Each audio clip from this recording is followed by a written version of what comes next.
يبا شنو هذا المطر؟ بس لا اليوم راح يصير رعيد.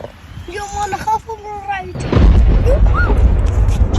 عم والله عليك بيعني بسرعه راح يصير رعيد. يا عم وانت تخاف من الرعيد ولا كان بزغرك؟ هيج ابو الرعيد هيج. كني اسد هيج ما اخاف منه. والله عم كفو منك بين ما تخافوا من الرعيد. لا عمي شنو الرعيد؟ احنا صواريخ ما تخوفنا، شنو الرعيد؟ حلو، شو وين راح الاسد؟ وين راح الصواريخ؟ والله يا